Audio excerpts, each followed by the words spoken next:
বিসমিল্লাহির রহমানির রহিম। আসসালামু আলাইকুম রহমতুল্লাহ। সার্বিক সেট ও পূরক সেট হলো আজকের পাঠ। তো সার্বিক সেট নর্মালি আমাদের যে ইউটা আছে না, ইউকে সার্বিক সেট বলে, এটা সার্বজনীন সেটও বলে। কথা কি বোঝা যাচ্ছে? তো ইউর মান মানে এটাকে ইউনিভার্সাল ধরা হয়। কী ধরা হয়? ইউনিভার্সাল।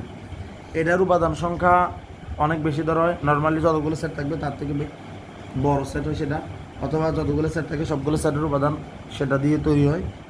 কথা কি বোঝা যাচ্ছে? আর বাকিগুলো আলাদা আলাদা। তো যেরকম আমরা ওইটা অঙ্কের মাধ্যমে আমরা সলভ করি, দেখি প্রিভিয়াস কোয়েশ্চেন আমাদের কীভাবে আছে। আসেন, প্রথমে বলছে সার্বিক সেট ইউ, এটা যদিও বোর্ড পরীক্ষা আসে নাই, এটা আসছে একটা অগ্রগামী বালিকা উচ্চ বিদ্যালয়। সার্বিক সেট ইউ ইকুয়াল টু 5 6 7 8। সার্বিক সেট ইউ ইকুয়াল তো 5 6 7 8, আর এ হলো 6 8, এ কত 6 8। পূরক সেট কোনটা? তো পূরক সেট যদি আমাকে বলা হয়, সাধারণত পূরক সেট মানে কমপ্লিমেন্টারি সেট। কমপ্লিমেন্টারি সেট মানে কি আমরা জানি, যেমন ধরো যখন জ্যামিতি করি কমপ্লিমেন্টারি সেট, কমপ্লিমেন্টারি বলতে আমরা কি বুঝি?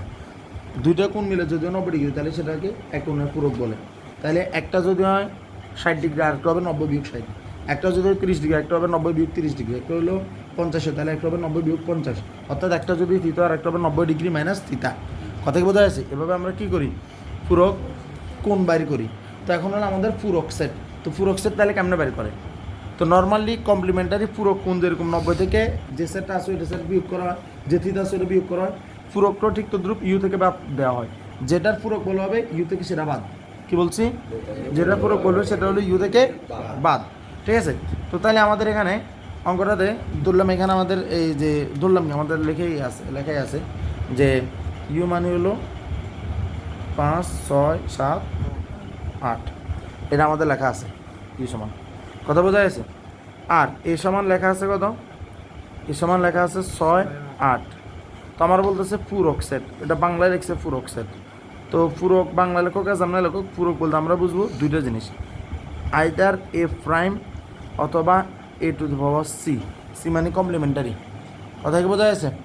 কথা বোঝা যাচ্ছে কিনা? এই দুইটার যে কোনো একভাবে লেখা থাকবে। তো এ প্রাইম যদি লেখা থাকে, এ প্রাইম হলো কত 5 6, সরি আমি রং করে বলছি। তো এসি দেওয়া থাকুক বা এ প্রাইম দেওয়া থাকুক, এটা দ্বারা বুঝবো যে সার্বজনীন সেট যেটাকে বলে বা সার্বিক সেট যেটা বলে, ওইটা থেকে এ বাদ, ওইটা থেকে এ বাদ। আলহামদুলিল্লাহ। তাহলে ওইটা থেকে যদি এ যদি বাদ যায়, তাহলে ইউর মান কত? ইউর মান হলো 5 6 7 কত 8। গতকালকে কিন্তু আমরা এটা নিয়ে শিখছিলাম। তাহলে আমরা বলছিলাম ইউ থেকে বাদ এ, ইউ থেকে বাদ এ, অথবা ইউ থেকে এ বাদ, ইউ থেকে এ বাদ। তাহলে এতে কি আছে 6 8 না? এই 6 আর 8 আসবে না, 6 আর 8 আসবে না। তাহলে আমাদের আসবে কত? আসবে হলো 5 আর কত 7। বোঝা যাচ্ছে এটা? এরপরে আসেন, আমার কি বলতেছে, এর পূরক সেটকে নিচের কোনটি দ্বারা প্রকাশ করা হয়? এটা তো এই মাত্রই দেখলাম, এসি বাই প্রাইম দেখছি না আমরা, এই মাত্রই করছি না এটা? তাহলে এটা আমরা দেখছি অলরেডি। তারপরে লেখা আছে ইউ সমান ধরেন 1 3 5 7 9 11 13। এই যে যেখানে এখানে যে একটা সেট লেখা আছে, সেটটা কত লেখা আছে? 1 3 5 7 9 11 13। এই যে এ সমান যে লেখা আছে 1 3 5 7 9 11 13, এই যে লেখা আছে, সরি ইউ সমান লেখা আছে, এটা এই সমান, ইউ সমান যে এটা লেখা আছে, এটা আপনার একটা কাজ করে দিতে হবে। এটাকে সবাই, এটা এখন কোন পদ্ধতিতে আছে? তালিকা না গঠন? এটা তালিকা পদ্ধতি আছে, সবাই এটাকে গঠন করে দেন তাড়াতাড়ি। আমি ভিডিও পজ দিলাম, শোনেন দেখেন, আপনাদেরকে বলছিলাম এই পেজটা গেল কই, যে 1 3 5 7 9 11 13, এই যে এটা আছে, এটার যদি আমি তালিকা পদ্ধতিতে তো দেয় আছে, এটার যদি আমি গঠন লিখতে চাই তাহলে কেমন লিখবো? সবার প্রথমে আমি যখন এটাকে গঠন লিখবো, তখন আমাকে যে জিনিসটা দিতে হবে সেটা হলো যে এক্স বিলংস টু এন। কী লিখতে হবে? কেন এক্স বিলংস টু এন লিখতে হবে? কারণ এটা ধনাত্মক পূর্ণ সংখ্যা, সবগুলো গিয়া ধনাত্মক পূর্ণ সংখ্যা। তারপর আমাকে দিতে হবে চার্জ দ্যাট, এই চার্জ দ্যাট দিলাম, তার হলো যে এক্স বিজোড় স্বাভাবিক সংখ্যা। কী লিখতে হবে? বিজোড় স্বাভাবিক সংখ্যা। তারপরে comma the X less than or equal 13। কে হয়েছি? X less than or equal 13। X 13 এর ছোটো ভাইয়ের সমান, কিন্তু বিলংস টু এনের কারণে শুরুটা দেওয়া লাগবে না, কারণ সবাই জানে এটা 1 থেকে শুরু হয়। কথা কি বোঝা যাচ্ছে? কথা বোঝা যাচ্ছে কিনা? আপনারা আল্লাহর মতো অনেক বুঝতেছেন, বুঝতে বুঝতে এক একজন বুঝদার হয়ে যাচ্ছেন। তারপরে আসেন, ইউর মান বলছে যে, ও আচ্ছা সরি, এটা তো করা হয় নাই। বি সমান হলো 3 5 11। বি সেট কত? 3 5 11। তো বি সেট যদিও 3 5 11, আমার কাছে জানতে চাচ্ছে যে আমি যদি বি কমপ্লিমেন্টারি বের করি বা বি ফুরক সেট বের করি, বি প্রাইম, তার মানে আলটিমেটলি এটা তো ইউ বাদ বি না, ইউ থেকে বি বাদ যাবে, তাহলে বি বাদ যাবে মানে কত? 3ও বাদ যাবে, 5ও বাদ যাবে, 11ও বাদ যাবে, তাহলে কত হবে? 1 7 9 13, কত হবে? এই অঙ্ক বুঝতে কি কারো কোনো প্রবলেম হচ্ছে? হ্যাঁ, প্রবলেম মানে কি অঙ্কগুলো বুঝতে? আসেন, তারপর কি বলছে? ইউর মান হলো 2 6 7, এর মান হলো 2 7, বির মান হলো 2 6। বোঝা যাচ্ছে? ইউর মান কত? 2 6 7, এর মান কত? 2 7, বির মান কত? 2 6। আমার প্রথম যে জিনিসটা আছে, রিমেম্বার, আমরা কিন্তু নর্মালি এগুলো আমরা আগে থেকে জানি, কিন্তু আমাদের পার্ট এগুলো পরে আসতেছে, যে সংযোগ সেটের কথা, সেটের কথা, ঠিক আছে? তারপরে যদিও আমি বহুপদী সমাপ্তি সূচক করতেছি, আমি একটা জিনিস বলে রাখি, সেটা হলো বহুপদী সমাপ্তি সূচক স্কুলের হলে স্কুলের বহুপদী সমাপ্তি সূচক মিস করা যাবে না। কথা কি বোঝা যাচ্ছে? সেটা যে সাবজেক্টের হোক, বহুপদী সমাপ্তি সূচক কাইন্ড অফ সৃজনশীলের ভালো একটা দেয়, যোগান দেয়। কথা বোঝা যাচ্ছে?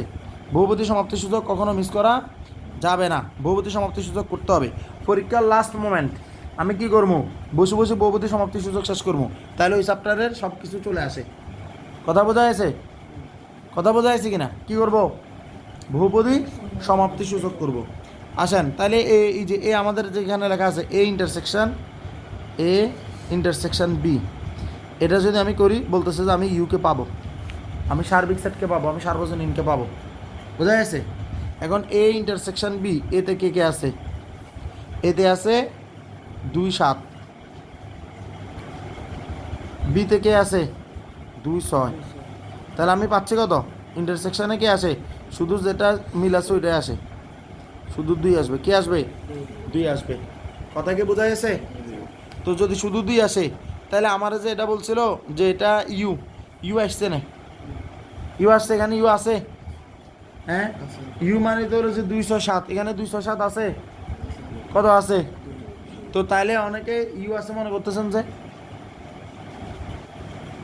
শুধু কত আছে?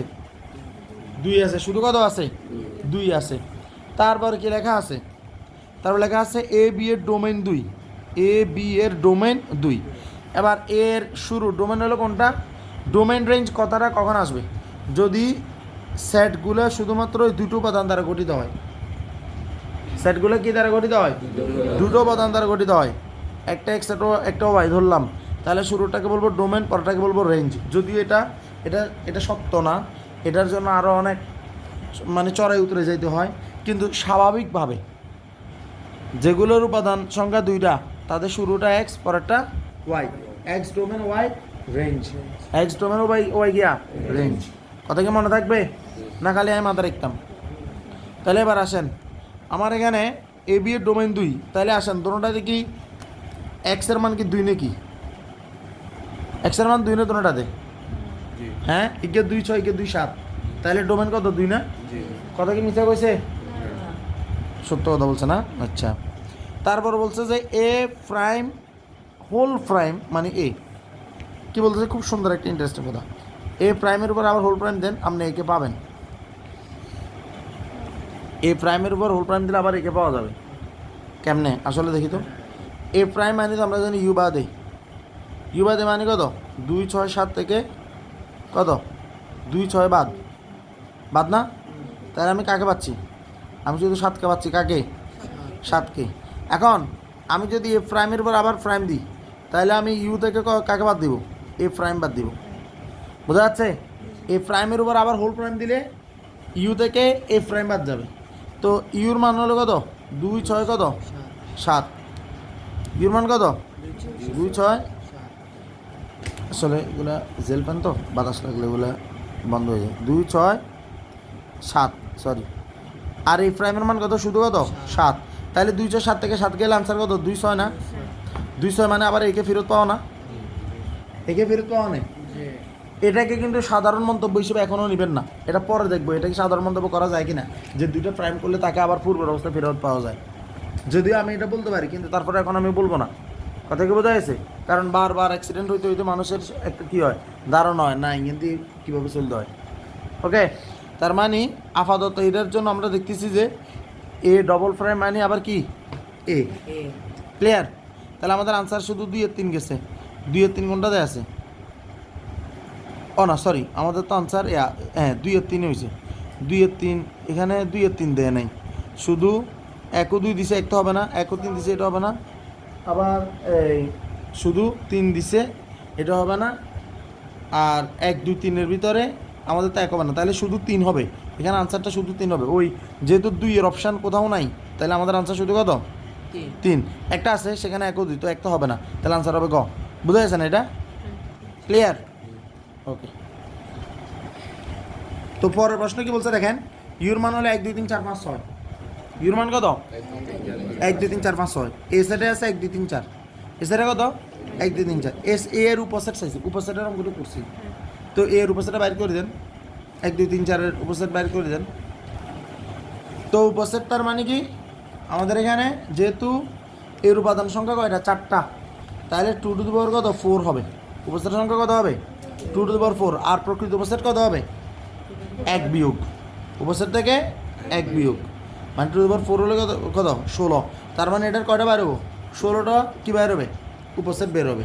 তাহলে আসেন 16টা উপসেট বের করি। কেমনে? প্রথমে কী দিমু? প্রথমে 1 2 3 4 তাকে দিয়ে দিলাম আমি, যদিও তাকে দেয় না, প্রথমে সেটা দেয় না, পরে দেয়। এরপর হলো আমি যেহেতু 4 আগে দিছি, এবার আমি 1 2 3 দিই। তারপর আমি 1 3 4 দিলাম। তারপর আমি এটা উল্টো হবে, আমি প্রথমে বড়টা ধরে ফেলছি।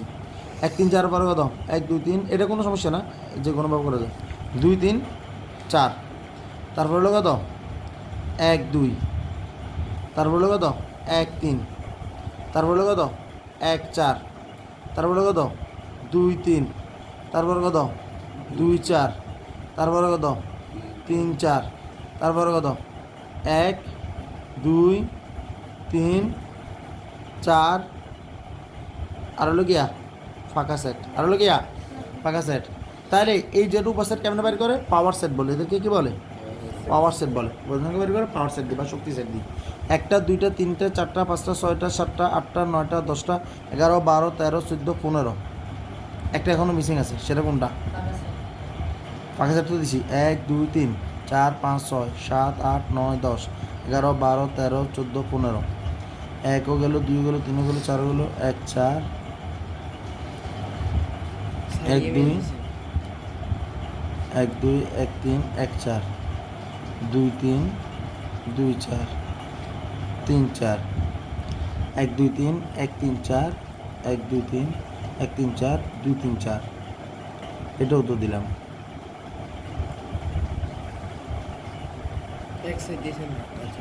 এক সাইডও দিছি। আলাদা ভাবে 1, আলাদা ভাবে 2, আলাদা ভাবে 3, আলাদা 4, আলাদা ফাঁকা সেট। 1 2 3 4 1 2 3 1 3 4 1 2 3 4 5 6 7 8 9 10 12 13 14 15। এখানে একটা মিসিং গেছে। মিসিং গেছে যেটা 1 3 4 দিছি। 3 2 1 2 4 1 2 4 দিনে কোনটা? 1 2 4 1 2 4 এটা দিনে, কারণ 1 2 4 এটা আসবে না। 1 2 3 1 3 4 1 2 4 এটা এখানে বসবে, এটা আর কি। আর যেটা হোক, তাহলে 16টা হয়েছে নাই? 16টা হয়েছে কি না? তো প্রকৃত উপস্থিত বললে সে নিজেরটা নিজে বাদ যাবে। নিজেটা কি হবে? বাদ যাবে, এটা বাদ যাবে। প্রকৃত উপস্থিত বললে তখন 15টা হয়ে যাবে। কথা ক্লিয়ার? এ ব্যাপারে কারো কোনো আপত্তি আছে? আপত্তি দেখলে রাস্তাঘাটে মারামারি করো তেন। দেখো তাহলে ক্লিয়ার কিনা? 16 হয়েছে না? ওকে। এরপর 45 নম্বরে কি বলছে দেখেন। ডি সমান এই প্রাইম হলে, ডি সমান কত? এই প্রাইম। ছোটো কাগজটা বই। তো ডি সমান এই প্রাইম, তাহলে এই প্রাইম মানে কি? আমার ইউ থেকে তো বাদ দিতে হবে না। ইউর মান কত ছিল? ইউর মান ছিল আমাদের, ইউর মান ছিল 1 2 3 4 5 6। ইউর মান কত ছিল? 1 2 3 4 5 6।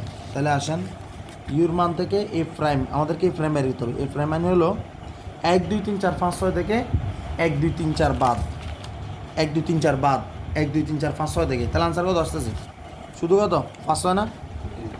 এ প্রাইমের মান আসতেছে কত? শুধু 5 6। তো এ প্রাইম যেটা আসতেছে বলতেছে এটাকে ডি সেট ধরো। এটা কোন সেট ধরবা? ডি সেট ধরবা। তো বলছে যে ডির উপাদান 2টি, কথা সত্য কিনা? উপাদান 2টা কিনা? তারপরে বলছে এ ক্রস ডি এর উপাদান 4টা। এ ক্রস ডি এর উপাদান, এ ক্রস ডি এর উপাদান। তাহলে আসেন এ ক্রস ডি এটা করি। এ ক্রস ডি এটার কি বলে? কার্তেসীয় গুণজ। কি বলে রে? কার্তেসীয় গুণজ। যেটা আমাদের আগে শিখে, এগুলা কথাগুলো কিন্তু আগে শিখা, কিন্তু এগুলো আসবে কোথায়? এগুলো আসবে মানে আমাদের এই এই বইয়ের সিকোয়েন্সগুলো পর আসতেছে আর কি। তো আমি যখন এ ক্রস ডি করবো, এর মান কত? 1 2 3 4। ডির মান কত? 5 কত? 6। মাথা রাখবেন কার্তেসীয় গুণ সবসময় উপাদান সংখ্যার গুণফল মেনটেন করে। সেটা কীরকম? এখানে 4টা উপাদান আছে আর এখানে 2টো উপাদান আছে, তাহলে 4 2 কত? তাহলে উপাদান কয়টা হবে? কয়টা হবে? 8টা। কয়টা হবে? 8টা হবে। তাহলে কথাটা সত্য বলছে না? আমরা বলছে যে এ ও ডি এর উপাদান সংখ্যা হবে 8টি। সরি, এটা ইংলিশে লিখছে 8। ঠিক আছে, এটা কীভাবে লিখছে? ইংলিশে লিখছে 8। এটা আমি বাংলায় বলতেছি 4। 4 2 8, 8টা। ঠিক আছে না? কথা ঠিক কিনা? এখন কত হলো এটা আপনারা, এটা কার্তেসীয় গুণজ আসলে এটা এমনি দেখবেন। তারপরও আচ্ছা এটা বলে দিই যে সবসময় মাথায় রাখবেন কার্তেসীয় গুণজ হবে গুণ সংখ্যা, মানে 2টা সংখ্যার গুণ। 1 2 3 4 4টা উপাদান আছে, এখানে 4টা উপাদান আছে, এখানে কয়টা উপাদান আছে? 2টা। তাহলে 4 2 কয়টা হবে? 8টা হবে। কেমন হবে? একবার একের সাথে 1 5 হবে, 1 6 হবে। তাহলে 2টা গেল না, 1 2 2 5 2 6, আরও 2টা গেল না, তাহলে 4টা গেল। 3 3 5 3 6, তাহলে 6টা গেল। বোঝা যাচ্ছে? তারপর হলো কত? 4 4 কত? 4 আর 5 আবার 4 কত? 6, তার মানে 2টা গেল। তাহলে 1-এরও 2টা, 2-এরও 2টা, 3-এরও 2টা, 4-এরও 2টা গেছে না? যে 1 5 1 6 এরকম করে চলতে থাকবে। বোঝা গেছে? 2 এর 5 2 এর 6, 3 এর 5 3 এর 6, 6 এর 4 এর 5 4 এর 5 6, এরকম করে কয়টা হবে? 8টা হবে। কয়টা হবে? 8টা হবে। তো এরপর কি বলতেছে দেখেন, এ ক্রস ডি একটা ফাংশন। কি বলছে? এ ক্রস ডি একটা ফাংশন। আচ্ছা, ফাংশনের ব্যাপারে কিন্তু একটা জিনিস খেয়াল রাখতে হবে। সেটা কীরকম আমি আপনাদেরকে বলি। সবসময় মাথায় রাখবেন যে ফাংশনের ক্ষেত্রে আমাদের যাতে পরে থাকে তাকে আমরা মা হিসেবে বিবেচনা করব। কী হিসেবে বিবেচনা করব? মা। কী হিসেবে বিবেচনা করব? মা। তো আমার একবার দেখেন 1 5 1 6, জাস্ট এটার কথা শুনে দেবেন। 1 1 যে হেতের মা 5, হরে আবার হেতের মা 6। এটা সম্ভব নাকি? সম্ভব? একজনের নিজের মা কথা কি 2টা নাম বলতে পারে? পারে না? না, তার মানে এটা সম্ভব নয়। তাহলে যখনই দেখবেন যে একই সন্তান কিন্তু 2টা মায়ের নাম বলতেছে, তখন মনে করবেন সেটা ফাংশন নয়। সেটা ফাংশন নয়, মনে থাকবো না? তাহলে কি বলছি? ওই যে প্রথমটারে সন্তান ধরবো, পরেরটারে কী ধরবো? মা ধরবো। তাহলে ফাংশনটা বুঝে যাবো। ঠিক আছে? তাহলে আচ্ছা আমি একটা জিনিস সিম্পলি লিখি। ধরেন এখানে এটা দিয়ে লিখি, আমি লিখলাম এখানে 3 5, আবার এখানে লিখলাম ধরেন 3 7। আপনারা বলেন এটা কি ফাংশন সম্ভব? 3 5 3 7 ফাংশন সম্ভব? কিনলে 3 সন্তান, মা 5 7, এটা সম্ভব না। আচ্ছা আমি যদি এইভাবে লিখি 5 3 5 3, 5 3 লিখলাম, তারপরে লিখলাম ধরেন এই 7 3, এটা সম্ভব? 5 3 আর 7 3 কিনলে সম্ভব? কিনলে 5-এর মা 3, 7-এর মা 3 হতে পারে না? হ্যাঁ, একটা মেয়ের একাধিক সন্তান থাকে না? বোঝা গেছে? বোঝা গেছে কিনা? আচ্ছা, তাহলে আমাদের আল্লাহর রহমতে এটা শেষ, এই পার্ট এটা শেষ। আমি কিন্তু সাইটের ভিতরে যথেষ্ট ধৈর্য নিয়ে যাচ্ছি। আমি চাইলে কিন্তু সাইটে কিন্তু 2 দিনের পড়া, যথেষ্ট ধৈর্য নিয়ে যাচ্ছি। শুধু কেন? মাথা সবগুলো সেট আপ হয়ে যাওয়ার জন্য। এরপরে যদি মাথা সেট আপ না হয় তাহলে মাথার বাড়ি গো।